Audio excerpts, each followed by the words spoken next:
Oh, what's up guys?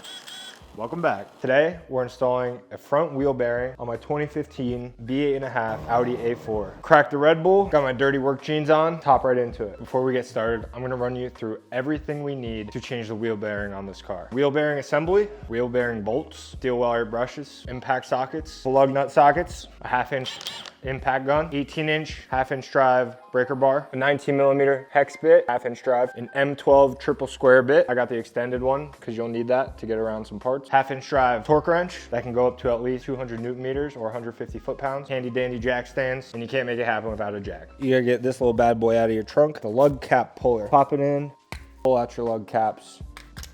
You wanna line up your jack on the pinch weld of your frame so that you can pop it up in the air and then we can get the wheel taken off. One more thing is that you only want to go high enough just to get your tire off the ground. Come under here, one more pump, pop our jack stand, center it under the pinch weld, lower it down. You're gonna want to do that on both sides of the car. Same spot, just both sides. If you listen closely, a bit of crunching you're hearing, you're not supposed to hear. That's the wheel bearing, or at least I hope, but we're gonna replace the wheel bearing anyways, just to see if it is that. Now let's get to the fun part, taking the wheel off.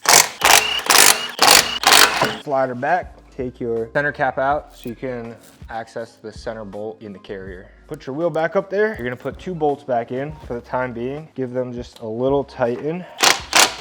Make sure that your wheel's back on it well. And then we're gonna lower it down so that the weight of the car is on this wheel just a little bit. But once you got this back up, you pop the jack stand out for a sec, drop the car. So the weight of the wheel is on it, but not the full weight of the suspension is down on the wheel because you only have 2 lug bolts in. So now we're gonna take our 18-inch breaker bar, 19mm here. We're gonna give it hell. Come on now, something light. Let it sit there, don't take it all the way out yet. One more time, I'm gonna jack this puppy back up. And we're there. A little extra support, make sure I don't die. The car doesn't drop on top of me. Pop this son of a bitch off. Put it to the side. Well, I'm gonna pick a better spot so when somebody inevitably opens the garage, my wheel doesn't go rolling down the cul-de-sac. Wow. We got in the car, we moved the wheel left. All right, so next up on our order of to-dos is to remove this 21mm bolt and this 21mm bolt to get this whole chunky caliper right off the arm and the rotor. Today's sponsor is brought to you by Red Bull. Crack it, drink it. Red Bull gives you wings, baby. Let's keep it going. Ooh, might be deaf. I can't hear much. And as you can see, caliper's loose. Instead of it resting in here so we could get back behind here where we need to be, took a zip tie, hung it from the top A-arm so that there's no stress on this hanging from the top. Handy dandy T30 bit, and we're just gonna remove the bolt on the caliper. You just wanna make sure that you apply pressure from the back of the socket so that you don't strip out this bolt. That little guy's out, put it aside. Sometimes this will wanna give you a little bit of a problem because she's on there good. All right, she's being a bitch. Gotta figure out something else to do. Okay, so we're having some issues getting this puppy off. I sprayed it with blaster penetrating oil, which is supposed to be the best to crack away rust. Banged it a couple times, nothing happened. The next step is heat, and heat's the way to go. Let's hope to God this works. Because I'm in my garage and I'm learning as I'm going, and I've never done this before. If this don't work, I don't know what the fuck to do. Let's make it happen. We're gonna heat up the rotor around where the bolts would go, and this will hopefully make the metal expand a little bit, free up some rust. And you wanna make sure you're not getting that center portion hot, because otherwise that means that piece is expanding as well, which you don't want. Give it a couple taps.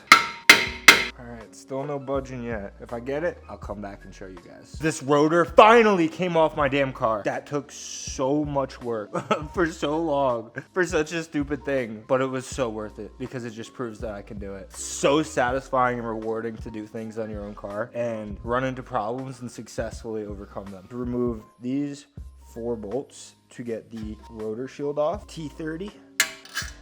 Might need a 3rd Red Bull after that one. Heat shield is gone. Set this aside with the bolt. The next bolts that we are going to remove are 1, 2, 3, and 4. Sprayed a little bit of penetrating fluid on the back of these 4. Oh, that's what I'm talking about. How exciting is that? One loose. Try for the second. Got it. A little tip is when you're doing these front 2, turn your car full lock right so that you can get the bolts and have the breaker bar go past your bumper, and then go full lock left when you are trying to do the back 2 bolts so that you can do the same thing on this side. Okay, so I turned around the knuckle. Oh, that's what I'm talking about. Like a dream. Now these are 1-use bolts. If you have to drill them out or spray them with anything, don't worry about it. Now we need your brother at the top. Oh, I'm gonna pull out those 4 bolts. You can see we got our 4 bolts out from the back. And now this is sticking to the hub. So I sprayed it with a bunch of penetrating fluid. I'm gonna let it sit for a little bit. I tried banging it out, but it won't work. For 24 hours, the penetrating fluid has been sitting on this. Still no luck. So made a quick stop at Harbor Freight, bought myself a new toy. We got ourselves a 5-pound slide hammer. We're gonna connect this to the outside of the hub and we're gonna smack the shit out of that thing and hopefully it comes flying out. Just take the 3 lug studs, pop them on, give it a few whacks. That's solid. We got half of it off. And now the same thing for the inner part of this. So I'm taking the same bolts and using them backwards to get this piece off. Thread it in. You want to make sure the shaft comes out the back so that you don't strip the threads on your brand new Polar. It just yanked that bitch out. At this point, it's really as simple as cleaning it up, which I'll show you how to do, reassembling everything, torquing it down to spec, and then getting on the road. Oh, thank God for Harbor Freight. Here's the new versus the old. You can see that there's no play in this back bearing here. It's smooth, completely smooth. Whereas with this old one, if you look close, there's slop in the wheel bearing. And that's because inside of here, your bearings got old and junky. Time to replace them. Wire brush away a lot of the crap around these edges so that I can seat the bearing properly with grease to make sure that it never seizes up again. Be careful of that little black sensor over there because that is your ABS sensor. And if you break that, your car will be thrown ABS code and it won't like it very much and you'll have some problems. So don't do that. Stop back with a little brush tip so I can get all the crap out of the edges once I wire brush it. Absolutely want to get the outside too. It's all cleaned off as best as I could get it. Here we are with the brand new piece de resistance. You don't want to grease a few things up. Grease the inside of here. Give a good greasing to the spindle. Get liberal with it, people. Grease is grease. It's cheap. It's useful. It'll save you future problems. Pick up the center spline. This, you're gonna have to spin it a little bit. Make sure that this turns your drive shaft. And then we're gonna take our new bolts, thread them in just to hold the second one, come up to the top. In order to get the 4th one in there, we're gonna have to turn the knuckle a little bit. So now once you have those 4 bolts tight, as hand tight as you can get them, you're gonna get your torque wrench out. And each of these bolts back here is 59 foot-pounds. Plus, after that, you take your breaker bar and you add a half turn. So we're gonna go top right, bottom left, bottom right, diagonally to equally apply pressure around. And then we'll mark the bolts, give them the last crank, and then we're on to the next step. All right, bolt 1, bolt number 2, which is the bottom left. Going back up, turning the wheel around, doing the top right bolt, bottom left, you get it from here. So now we're gonna mark up our bolts. I take back what I said before. It wasn't 180 degrees, scratch that. It's actually 90 degrees from where they're sitting now, tighter. I'm gonna mark it, show you, give it the final turn, and then we're done with this step. A lot of time and effort put into this, so let's keep the Audi on the road, you know? You can see here, I marked up my bolts with my Sharpie, so now I'm just gonna take my torque wrench and turn them another 90 degrees. For the bottom bolts, it's kind of hard to tell, but there is a Sharpie mark on them, and it's at the 6 o'clock position. A little booyah shaka. While you're over here, you want to put pressure on the head of the ratchet to make sure that the bit stays in the bolt, because the last thing you need is to strip these bolts before you can torque them down, otherwise your whole entire project is screwed. Breaker bar it is, bring it on. This is why we go to the gym, people. Times like this. As you can see, that tick mark is now at the 9 o'clock position, which means we're looking good. Continue that for top right first, bottom left, top left, bottom right. Here's a view from the back of the bolt being turned. You want to apply pressure to the head. Make sure you don't strip the bolt. We're good. Now we're on to the last bolt. The next step in the fun is putting on the rotor guard. We have 4 bolts to put back in, but before we do that, I'm gonna use a little anti-seize. This is to make sure that the guard doesn't seize, the bolts don't seize, your rotor doesn't seize to your carrier. Give it a whirl, a little smidge, just a hair on the edge of each of these holes, around the bolt holes for these. Feed this around the edge. Put a few of them in by hand. 1, 2, 3, 4. Get them just hand tight to begin with. We're gonna torque down the T30s with 18 Newton meters of force. Threw a little anti-seize in the back of the rotor. I don't feel like having these lock up on me. Wire brushed it, cleaned it, put this T30 back in, get it hand tight. Make sure it's on there fairly carefully. We're gonna cut the zip tie. This comes back down. Make sure you got your lines straight like they were. Slide that puppy right back on. Head to the back, and then we're gonna install our 2 caliper bolts. Line up the spots for these bolts. Make sure they just thread once or twice. Top and the bottom lined up. How you doing? Now we will torque these down. Hitting these puppies with 144 foot-pounds, which is quite a lot. Slight malfunction, took out the phone.